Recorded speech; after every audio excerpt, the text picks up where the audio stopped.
Three, two, one.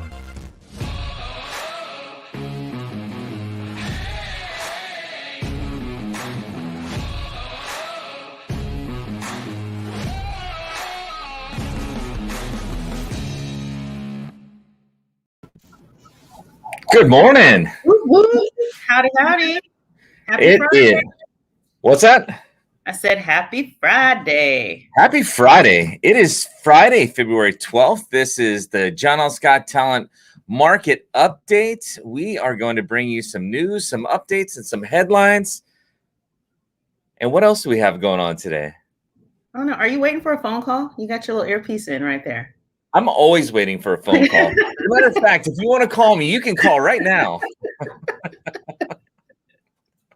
It's just a piece of the a piece of your attire, right? Absolutely. It is. My wife likes to say it's my mistress, but this just keeps me in touch. My phone is so heavy. It's so hard to hold to my ear.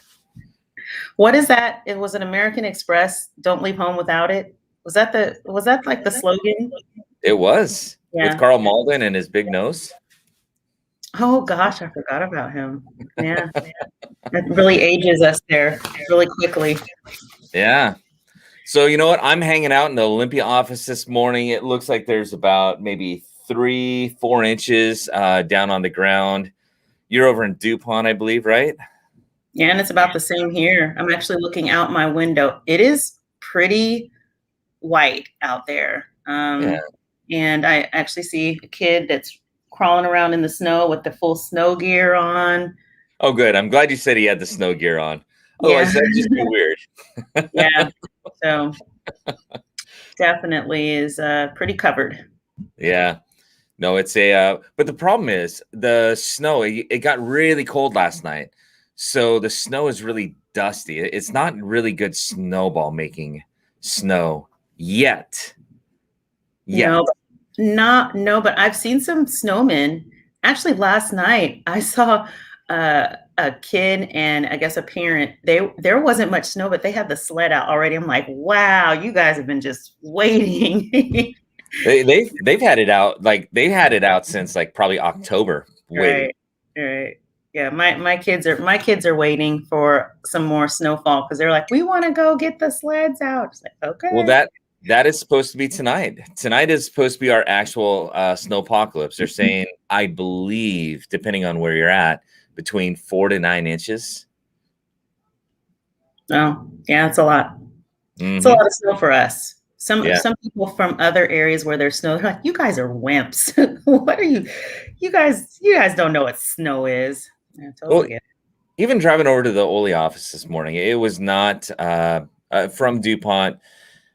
It was slow. I mean, everybody was going maybe about 40 miles an hour. And hey, how are you? Hey, Adina. Good morning. And only saw one accident. There was a truck that was on its side, and I don't think he intended that. Maybe he was resting. Well, I tend to sleep on my side, so maybe that's what the trucks do too. I've never looked at night, apparently. Yeah, you gotta be careful out there driving, and hopefully that truck driver and whoever was in there is okay. Not to make any light of that, but totally have to be careful because there are some slick patches out there, and just trying to gauge a stop, and you think you can stop and you can't. There was a really horrific accident that was a couple days ago. I think it was in Fort Worth, Texas. Oh my gosh, saw some video of that, and it's just totally be careful driving out there, you guys, if you have to be out. So this is your snowpocalypse warning.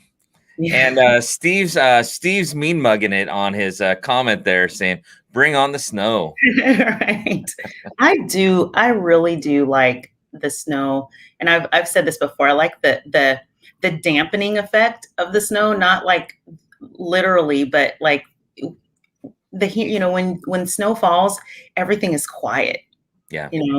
And I really like that peaceful, and I love the crunch of the snow when you walk out, and it kind of gives that little, I can't make the sound, but you know what I'm talking about. Yes, but it doesn't necessarily stay quiet with 3 boys. No. Or 4 girls in your case. No, but I do like I am planning on. So Donna hit me up this morning, said, "Hey, let's make sure we get a walk in. If it snows really good, let's do a snow walk tomorrow." And I'm like, "Okay, let's do it." You gonna go put some tennis rackets on your feet? I love that sound though in the snow when you're walking. Yep. So anyway, Yeah. we it also, so there's snow this weekend. Valentine's Day. Jurgen, I know you're already prepared for this weekend with you and your love, right? Of course. Absolutely. Day, Valentine's Day. You have any plans? Or are they a surprise? Just say you do. Yeah, no, I absolutely got plans. Going to depending on weather, we might try to go out a little bit, but more likely we'll make a nice dinner in and just enjoy some company, and maybe we'll try to keep the kids upstairs. I don't know. Yeah. So, hey, the opening up of the restaurants came just in time for Valentine's Day, but restaurants are pretty booked. They were pretty booked before Valentine's Day weekend. So if you don't have a reservation, hopefully you can get in somewhere. It's going to be pretty tough. Absolutely. And, getting towards this, want to, as we always do, recognize we have a birthday in the house coming up here. And that birthday is for Cassidy Perkins out of our, I did it again. Happy anniversary, Cassidy Perkins out of the Olympia office on Thursday. And this is what I thought I was doing right. Oh my goodness. Is that it? There we go. Randy Rahala on Tuesday. Rayala. I always pronounce our guy's name incorrectly. I'm so sorry, Randy.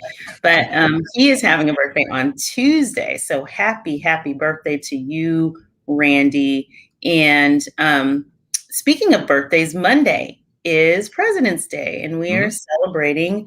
And it's started for the Washington's birthday, and then since George Washington and Abraham Lincoln's birthday are both in February, their birthdays are celebrated on President's Day. And then actually they said, well, you know what? We'll just celebrate all the presidents' birthdays on President. Anyway, President's Day, federal holiday, national holiday is on Monday. So every year, every president has one. I don't think there's one that was born on a leap year. So at President's Day. All right. And then what we also want to do is let you know any new homes that are coming on the market with the snow. I know I have a listing even that was we ended up pushing back a week just because of the anticipation of the snow. We do have open houses that are available now, but we do have a couple listings that did come on the market just today. And if you have the opportunity, you really want to check them out because they are not lasting long. The first one is at 431 Southeast Washington Avenue in Chehalis. This is a 3-bedroom, 2-bath, 1,776, 1776 Goodyear. And it is 5,227 square foot lot. Truly affordable, $300,000. It's open this weekend on Saturday and Sunday from 12 to 4 o'clock. If you have nothing better to do, you should go and check this out. It's a rare opportunity to own an original Chehalis vintage home with second story and basement. It has just a ton of updated features within the past 2 years. Huge living room, recessed lighting. It even has a, what was that? Where did I just see that? Oh, just so much. From the interior to the spaciousness, true hardwood floors. You should truly check this out. See this in Chehalis this weekend. And this is from Garrett Lafferty in our Olympia office. Awesome. We have one also from our Olympia office, Pat DeWeese. She has put on this brand new listing in Kitsap. It's 8150 State Highway 303 Northeast in Bremerton. And it is a 2-story, 2,200 square foot home sitting on 0.43 acres. So it is a really, really spacious lot. It's a beautifully maintained home with lots of upgrades, spacious living areas, separate large bonus room with natural gas fireplace, open and bright kitchen with breakfast bar. The upper level has the master bedroom, secondary bedrooms that are large. It's got an oversized detached garage. Gardeners are going to enjoy that vegetable and flower garden with an outdoor sprinkler system, also covered RV parking, outbuildings, and it is convenient to Central Kitsap near the highways, at shopping, and schools. It is listed at $499, and definitely want to get out there and see this home. And you don't see enough of these. This is a new build community, Olympia's finest community, the Village at Mill Pond.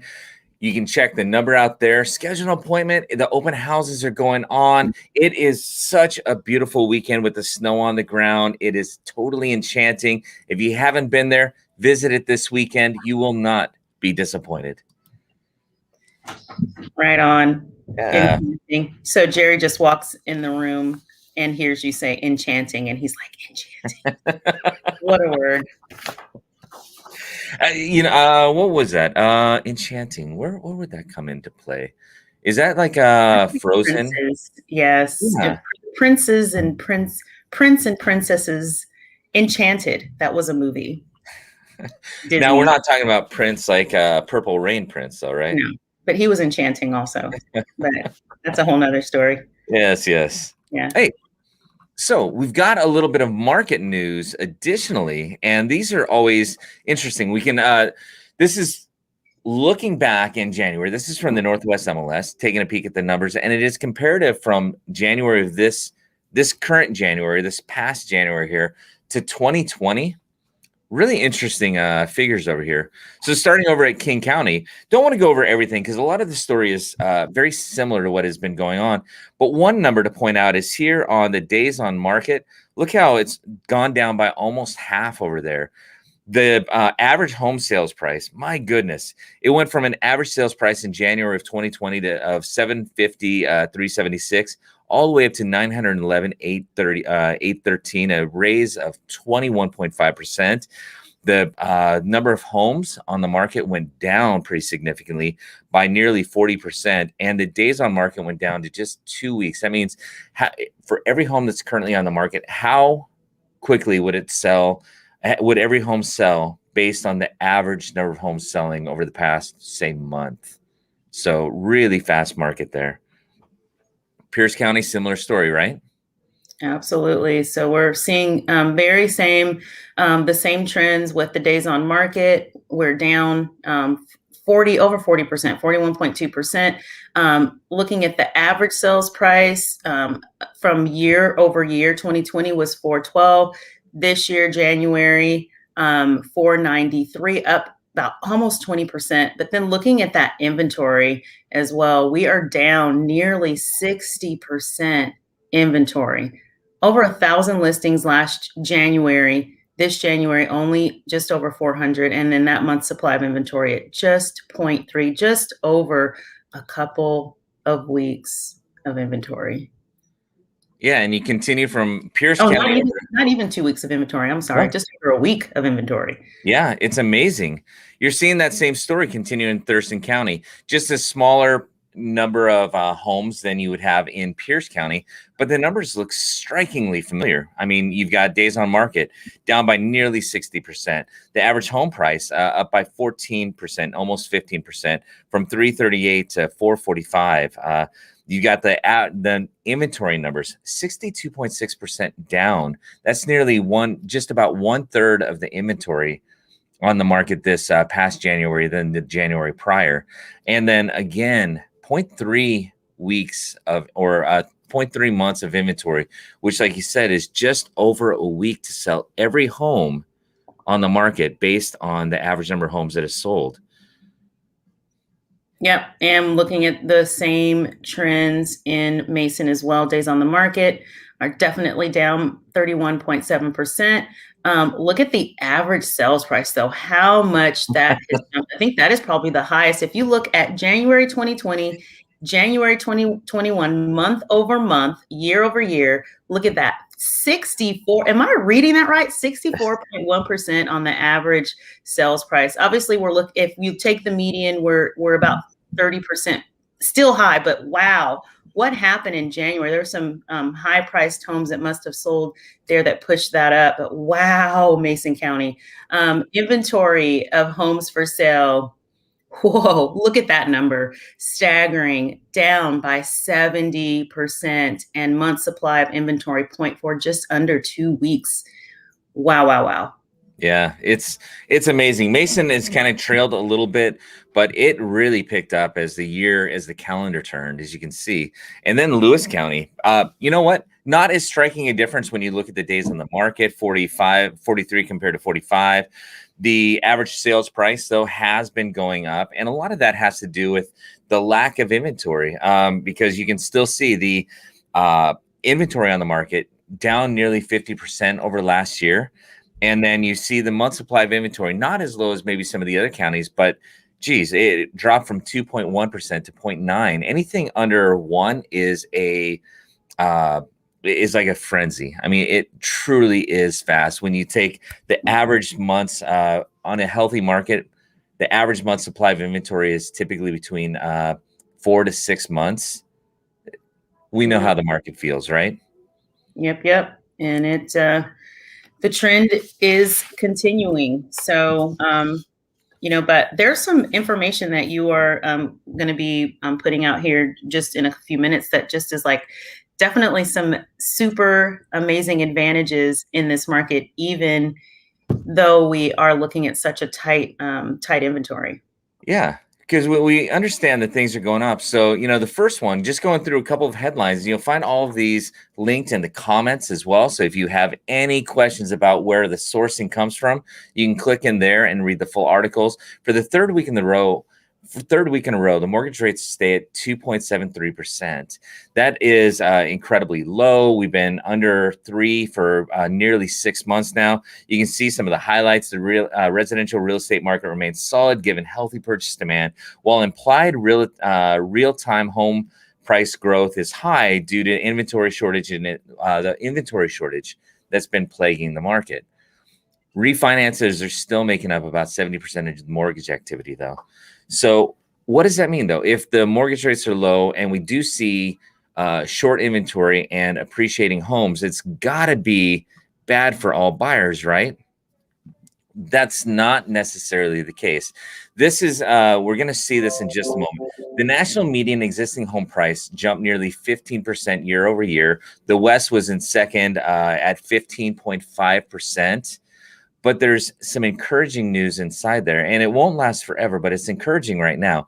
The low mortgage rates are helping to offset higher prices. Now, that's going to, we'll be able to show that in just a sec.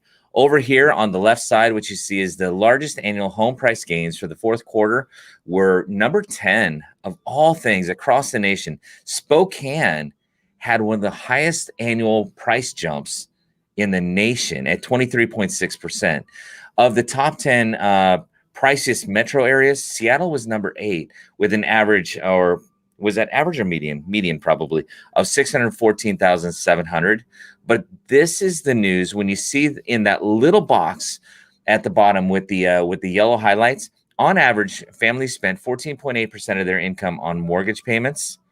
But even with price appreciation, because the mortgage rates have been as low as they've been, historically low, truly they have been. The average mortgage payment from last year to this past year only raised by $20, even with all of that appreciation. Isn't that incredible? That's incredible. We're really going back to the 80s now. Right. So that also leads into something from Keeping Current Matters. 47% of new buyers are surprised by how affordable homes are today, because all of the news is about the squeeze on it, and it is hard to be a buyer right now.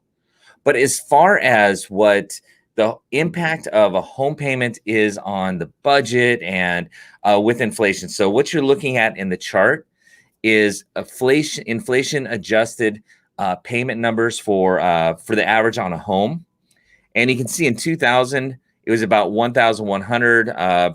2006 at the height of the market, 1309, with the at the ebb or the low point of the market, January 2012, 575. These are relative payments. You can see that, as a matter of fact, the impact with inflation adjusted, even though the home prices have been going up because interest rates have been so low, it actually has less of an impact on a buyer's budget right now than it has had in the past couple of years, which is strange because we've been watching the prices go up, right? We have, and one of the things that we've seen as well is buyers are stronger than they've ever been in the past in regards to even our first-time home buyers who may have not had money for down payment or closing costs, because we had the shutdown in 2020 for basically just about the entire year. Buyers have been able to increase their savings, pay off debt, and have made them much stronger and prepared buyers this year more than ever. So being able to even compete has definitely this year has definitely made them more able to actually secure a home. So our issue is really more of an inventory issue and not a buyer, the strength of a buyer issue. So it's been transformational for so many. Yeah. So we're talking about buyers. What about you, sellers? Are you interested in what makes it the most attractive out there? Because we've got a little information for you. This is from the National Association of Home Builders, and they did a survey of about 300 recent home shoppers about what are some of the most and least desirable home features right now. Well, these are the overall 80% or more of the respondents indicate what they were most looking for or would find essential in a new home. So take a look around your home. If you're thinking about putting your home on the market, what do you have or what might you be able to improve just prior to? Number 1, laundry room. Number 2, exterior lighting. Number 3, ceiling fan. Number 4, Energy Star rated windows. Number 5, a patio. Number 6, a double kitchen sink side by side. Interesting. Number 7, a walk-in pantry. Number 8, front porch. Number 9, Energy Star rated appliances. Number 10, hardwood flooring in the living room on the main level. Number 11, full bath on the main level. And number 12, energy efficient lighting. Anything stand out there or sound pretty reasonable? I think it doesn't. It's overwhelming, the number of people. Like, most people want all of those things. One of the things that kind of stood out for me was the double kitchen sink side by side. I've always liked the double kitchen sink, and I want 2 big size sinks. And I know there's a trend with just the one. And they look really nice, and but I'm like, how do you wash and put the how do you wash the veggies and put them on the, like, I always want to be able to transfer something from one side to the other. And you just can't do that with the one basin, which was definitely a popular option. Yeah. And then what they see right there, because you mentioned on the kitchen. So the top 5 kitchen features that respondents identified as most desirable. Number 1 was exactly what you said, the double sink side by side. Number 2 is the walk-in pantry. Number 3 was table space for eating. So that eat-in kitchen. Number 4, a central island for gathering around. And number 5, water filtration. Going over to the most desirable outdoor features. There you go. Exterior lighting, being able to actually see outside. Number 2, a patio. Number 3, a front porch. Number 4, a rear porch. And number 5, a deck. That all makes sense, right? I don't think we call those rear porches in Washington, do we? Not so much. Yeah, I know in the Midwest and I think the East Coast, because I remember I'd visit my aunt and she was like, yeah, she had a rear enclosed porch. And it was the front. Yeah, but we've always had front porches and back decks or covered patios, but not a rear porch. Interesting. And this is for accessibility features that people are looking for. That's where that full bath on the main level came in. Doorways at least 3 feet wide, ADA compliance. Hallways, number 3, hallways at least 4 foot wide. Number 4, non-slip floor surfaces. And number 5, an entrance without steps. That makes all the sense in the world for accessibility. These are the top highest ranked technology features that buyers want. So number 1, programmable thermostats, so you don't even have to worry about it. Number 2, security cameras. We're becoming more and more vigilant. Number 3 is that video doorbell, which kind of ties into almost the security cameras. Number 4, wireless home security setup. I'm seeing a trend. And number 5, multi-zone HVAC systems. So it's not just a central spot that is putting the heat or cooling for all rooms based on one spot where it's taking the temperature reading from, but having multi-zones so that you can do some independent heating and cooling. Mm-hmm. Yeah. Good stuff in there. But that is not all. Meanwhile, homebuyers also revealed things that they could consider to be less desirable or potentially even turnoffs. So 40% of the more.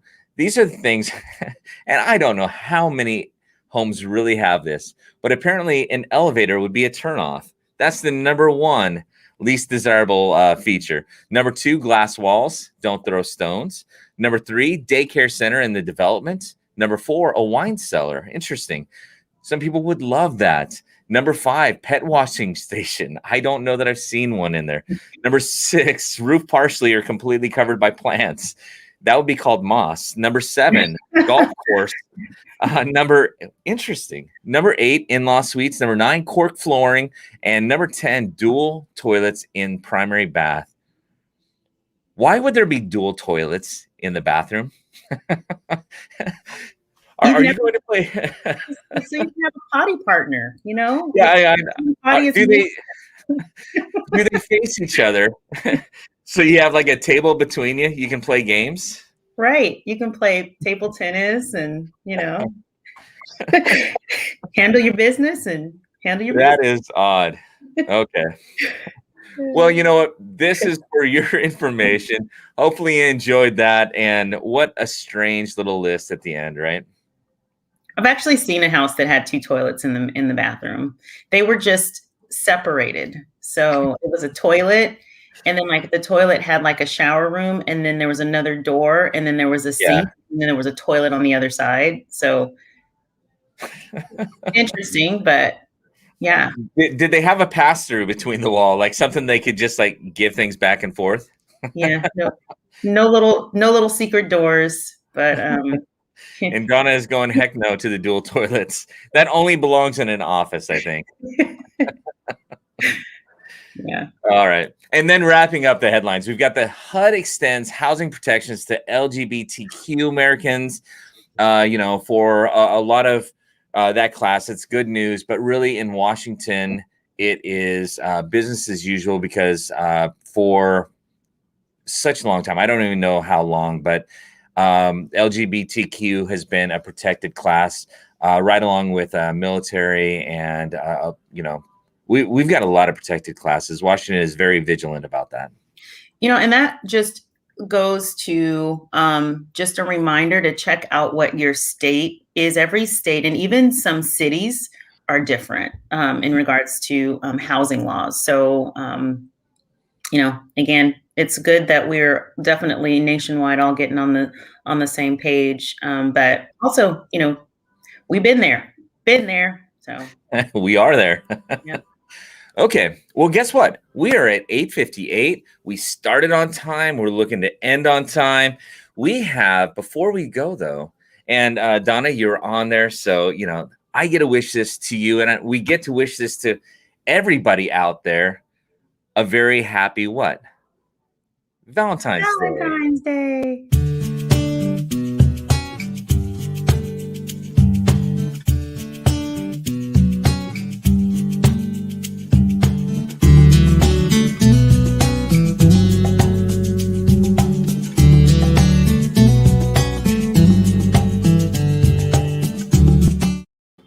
And Christy put that little thing together. She hung all the hearts herself. She played the music and the accompaniment. It's incredible. That was beautiful. I feel like that would have been a great ending point for us. And then we come back and just kind of spoil the whole mood, Oh, You know, did you feel that? I felt that, you know? We'll tell you what. We'll play it again after we do a quick Be Bold. Want to wish everybody a happy Valentine's Day. Just enjoy the snow and family and friends, and you know, have a ton of fun this weekend. Yeah, definitely. And be safe. And we love you guys, and we really appreciate the time that you spend with us while we're here. And you guys have a great weekend. And we have a special, you'll have to guess if we're live or Memorex. Oh gosh, I'm dating myself again, right? On Monday. So, okay. So, on right. 3, we will make the declaration we always do, which is to be bold, step outside of yourself, get outside of your comfort zone, do something that helps you grow today. So on 3, 1, 2, 3, be bold. Bye. Bye, guys. Happy Valentine's Day. Happy Valentine's Day.